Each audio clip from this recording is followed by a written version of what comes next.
I'd like to thank Roundup for the opportunity to talk about the Crawford nickel cobalt sulfide discovery, which is one of the most important nickel sulfide discovery in several decades and one of the most important base metal discoveries in Canada. And I'd like to share the story of how we discovered it. Before I start the introduction, I'm here with Steve Balch, our VP Exploration, who will be with me to answer any questions at the end of this presentation. And before we get into the specifics of the project, I just want to give a little context around nickel and the importance of nickel exploration for the coming decade. So first, a few points as to why nickel exploration is so important and why this discovery is such a critical and important discovery going forward.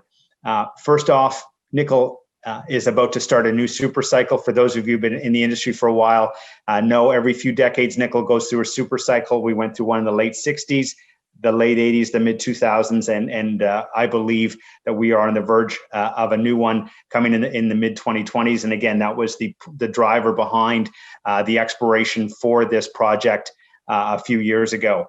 The key and why we need as much exploration and as many discoveries as possible is, the project pipeline outside of Indonesia is empty. The last super cycle in the mid 2000s cleaned it out, and we have not gone anywhere close to filling it back up again and again, particularly when you look at the amount of demand that's coming down the pipeline from groups like Tesla, who alone are going to need 1 million to 1.5 million tons a year by 2030. For context, the last 1 million ton plus nickel sulfide discovery that we had was Voisey's Bay in 1992, nearly 30 years ago. That's how long it's been since we've had a significant nickel sulfide discovery until Crawford. Crawford was discovered in late 2018, literally adjacent to underneath the highway, just north of Kidd Creek and Timmins. It was a three-way joint venture between Noble Mineral Exploration, Spruce Ridge Resources, and some private investors. It was an exploration team led by Steve Balch with contributions from Randy Singh from Noble Minerals, from Colin Bowditch from Spruce Ridge, and then our exploration manager on the ground, Bill McRae, who identified the target within a number of targets that should be the best one to go after, and then drilled those first 4 discovery holes in late 2018, which has now led to the Crawford project, as we know it today, as the largest nickel sulfide discovery since the early 1970s. Again, they use the Dumont model in terms of specific geophysical footprint, and we'll go on that into some more detail. But fundamentally, the timing of this discovery is excellent. I think we are on the verge of a new class of nickel deposits, coming to the forefront in terms of being very well positioned to deliver the nickel and the type of nickel in terms of low carbon footprint nickel that the EV market is going to demand going forward. So the next set of slides, I'm just going to set the context here for why we need so much nickel exploration, and then get into that nickel exploration and how we discovered Crawford. First off, nickel has always been a very high demand metal, growing at more than 4 to 5% a year for many decades, and we expect that to continue going forward, driven by stainless steel, not EVs at this point.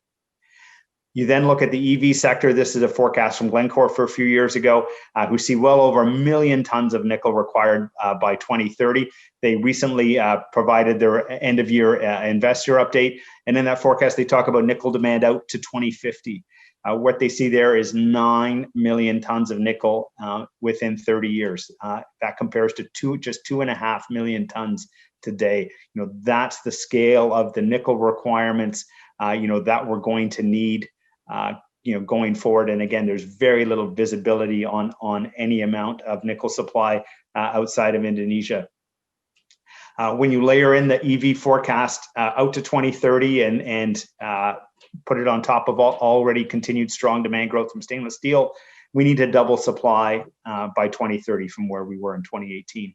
And again, there's very few projects in the pipeline outside of Indonesia. And so again, if you're able to find and get into production a nickel deposit, particularly one the size of Crawford, we think, and this is why we think this decade we're going to be coming into a super cycle.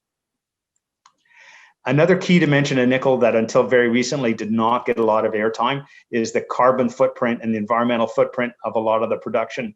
More than 100% of the nickel supply growth over the last 5 years has come from NPI production in Indonesia.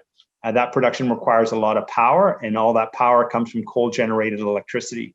As a result, you need 25 to 30 tons of coal per ton of nickel, which generates nearly 90 tons of CO2 per ton of nickel. Why sulfide discoveries are so important? Sulfides, for a number of reasons, are inherently lower carbon, and as you can see on this chart here with data from WoodMac, the large low-grade sulfide deposits are inherently much lower carbon footprint, than a lot of other nickel operations. So again, sulfides are going to be increasingly important going forward. The other key dimension of nickel supply and why nickel exploration, outside of Indonesia is so key is just how concentrated nickel supply is today. Robert Friedland often refers to nickel as the new gasoline. If you look at OPEC at its peak in the early 1970s, they controlled just over half the market.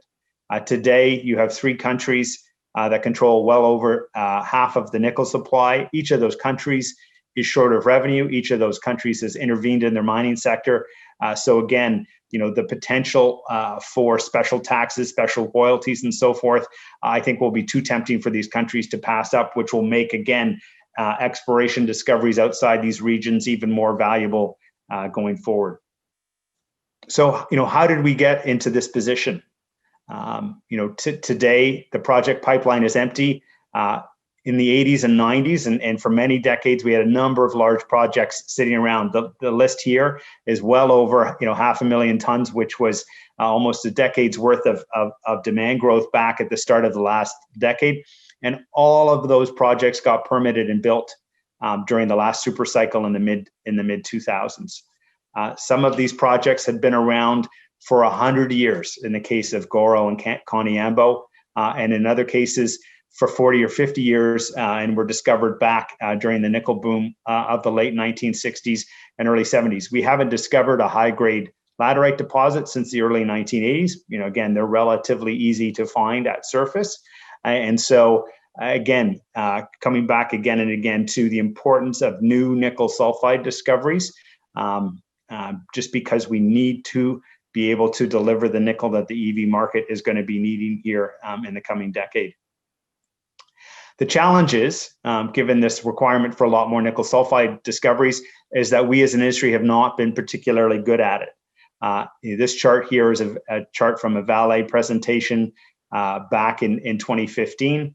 And what they were using this chart to highlight is that if you look, in the bottom right-hand corner there, the nickel sulfide discoveries of the last 20 years, are roughly half the scale of the sulfide discoveries of the prior generation. So again, we're not finding any more discoveries. Those discoveries that we are discovering tend to be a lot smaller, and again, really emphasize the importance of these large low-grade sulfide discoveries as a future source of nickel supply. Sulfides, have a number of advantages versus laterites. They use standard mine mill facilities using commonly used technologies, as everyone has seen. The issues with a number of pressure acid leach plants around the world. Sometimes nickel technology can be very, very, very challenging. Again, by the fact that you're able to upgrade them in a mill, they end up being inherently less energy intensive than a laterite deposits. The sulfur in the deposit itself provides the fuel to help with the further downstream processing. Because you are able to concentrate them and don't have to do a lot of upgrading per se at site, you don't always need to have smelting refineries co-located as you typically do with most laterite projects. And again, because they're less energy intensive, they are inherently lower carbon footprint. Again, sulfides with all those advantages, we have not been particularly good at finding new ones. The last high-grade discovery was Voisey's Bay in the early 1990s. And the last, the 2 best discoveries of the past decade, Nova Bollinger and Sakatti, are really, as exciting as they are too small to move the needle. Their entire resource, not annual production, their entire resource would meet just 1 to 2 quarters of Tesla's nickel consumption by 2030. again, just using this example as a way to underscore the scale of the nickel sulfide resources that we need to discover. Again, when people have made nickel sulfide discoveries, the market has rewarded them quite handsomely. If you go back in time, everyone here, I'm sure, is very familiar with the Voisey's Bay discovery and the price that was ultimately paid to acquire Diamonds Field back in the mid 1990s. But Jubilee and Lion Ore made new sulfide discoveries in the late 90s, early 2000s, and at the peak of the last super cycle, traded out at some very impressive valuations. The most recent data point was the Independence Group's acquisition of Sirius, who made the Nova Bollinger discovery. That was a 2012 discovery. Within 3 years, they had been able to advance it to feasibility study, and they were acquired at that point, by Independence Group at that price. So, again, that's the valuation price. So in terms of, exploration upside and exploration opportunity, I think these kind of values should provide sufficient incentive for everyone in terms of, what the value creation potential of nickel sulfide discoveries really are. Large low-grade discoveries, sulfide discoveries, are going to be the source of nickel outside of Indonesia. Again, it'd be nice if they were higher grade, but these are the resources that we're finding, and they have a number of inherent advantages. One, they typically are much larger scale. So again, our Crawford discovery is already reaching, close to 3 million tons across all categories. Because they can be open pit mine mill operations, they're much more readily scalable. Again, when you're talking about the quantities of nickel that Tesla and the rest of the EV market's going to be required, again, we need to be able to get into production for relatively lower capex, but then be able to ramp up and keep up with the expected growth that we see going forward. Again, nickel that has a low carbon footprint, in places like Timmins, where it's all zero carbon hydroelectricity, are going to be a premium product going forward. There's been a lot of talk about class 1, class 2, where I think the real value distinction going forward is going to be around carbon footprint, and those deposits that are able to generate nickel with a very low carbon footprint are going to be a premium valuation going forward. The nice thing with these deposits is you can find them in places that are lower political risk. And again, like our discovery at Crawford, which is sitting next to all the infrastructure it needs, adjacent to that infrastructure, so you don't have to spend capital to build it. Why was Crawford undiscovered till now? It's literally just north of Timmins. Noble Mineral Exploration acquired a large land package from a forestry company. That forestry company was struggling financially and not that interested in necessarily joint venturing with junior miners. The last systematic exploration of the land package where Crawford was discovered was Inco in the early to mid 1960s. They were early aggressive users of airborne geophysics, and so they flew a large airborne mag survey, and literally every large mag anomaly they would put a few drill holes in. They didn't discover any massive sulfides, but they did highlight the potential for larger low-grade nickel deposits, which Noble Mineral Exploration picked up on. Again, this is an area with in terms of Crawford, actually zero outcrop. So again, to make a discovery, it needs to be geophysics and drilling. This is the regional mag survey. And so again, it's not like it was just one target that just popped out of the surrounding landscape. There are lots of mag highs in this area. So, how did, that exploration team decide to zero in on Crawford? There's a few key things they looked at. The most important thing with these serpentinized ultramafic deposits, which Crawford is among, is the geophysical footprint. So, I was involved with Dumont in a past life.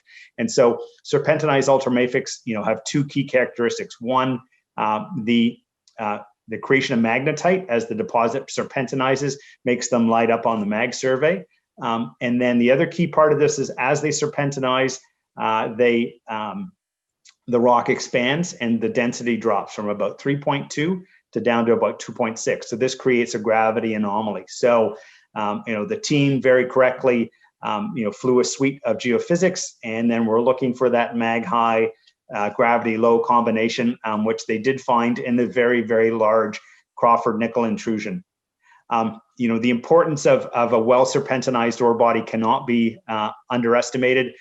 Again, not only does that serpentinization, help create the mineralization, it really determines the quality of that mineralization. So, what you're looking for are deposits that have, fully serpentinized, and they fully serpentinize in an environment where you have the right amount of sulfur, that you get an optimal amount of nickel as sulfides, and then the ability to create a high-grade concentrate because you don't have the presence of significant iron sulfides. So after flying the geophysical survey, the team decided to drill 4 holes into Crawford of the various targets that they had seen. They completed those holes and got the results by the middle of 2019. And a few months later, they approached me after I had left RNC. When I looked at these results, it was very clear to me and really highlighted the potential for Crawford to be a world-class nickel sulfide discovery. First, it was obviously a very large target, which we saw in the prior slides, but there's 3 characteristics, that really stood out to me. One was, the scale of the intervals, that you had large intervals of nickel sulfide mineralization. Several of those ended in mineralization. Secondly, there was the potential for a higher grade core. One thing Dumont didn't have, and a lot of the other sulfide projects that you see, they don't have this, higher grade, potential for a starter pit, which if, anyone's been involved in open pit projects know, if you're able to fill the mill with 3, 5, 7 years of higher grade material, your economics are going to be significantly better. And again, what was intriguing was, there seemed to be the right amount of sulfur. You don't want too much sulfur, because then you end up with iron sulfides that dilute the concentrate grade. If you don't have enough sulfur, you end up with potentially a mix of aurorite and other sulfide minerals. So again, there's sort of an optimal amount of sulfur that you want to see available in the system. What was great was, we then saw those 4 results. We began drilling, and all of those things that we saw in those first 4 holes, have come through, very clearly. Just one highlight from our recent resource update, that higher grade core potential that we saw, has now been realized as, over 200 million tons, at 0.34% nickel, which again will be, the key source of feed for the mine plan here as we move into the subsequent engineering studies, to be able to advance the project going forward. So, very, very happy that, 4 drill holes with the drilling that we started just over a year ago has now translated into, one of the world's largest nickel sulfide resources globally. On top of just Crawford, with the confirmation of the geophysical footprint that we saw, we picked up 5 other option properties from Noble Mineral Exploration. Anything that you see in pink in the background on these slides has the potential to be another ultramafic nickel deposit. Again, from the mid-60s Inco work, each of these targets does have 1 or 2 holes with either indication of serpentinized ultramafic, and or some nickel containing intersections as well. So we flew the suite of geophysics that unlocked Crawford over these properties this winter, and we expect to be drilling 1 or more of these targets in this coming winter. And again, we expect to, our belief is we should be able to turn this into a district play with multiple large nickel sulfide deposits going forward. And again, perfectly timed for what we believe is going to be a very, very strong market in the coming decade. You're coming back to this Vale slide, putting Crawford on this slide now, we're the largest discovery since the early 1970s.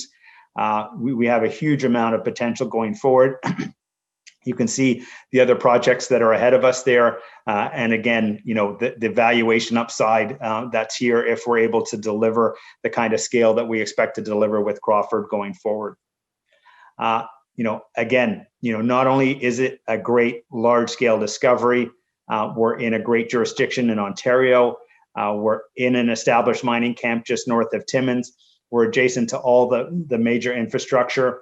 there's a huge amount of support from the community and local First Nations groups in terms of a willingness to commit to larger scale mining activities. So again, in a world where it's been more and more challenging to get larger scale mining projects built, this is about the best place in the world where you can find a mining project, and we're very fortunate to find one of the largest nickel sulfide discoveries in many decades.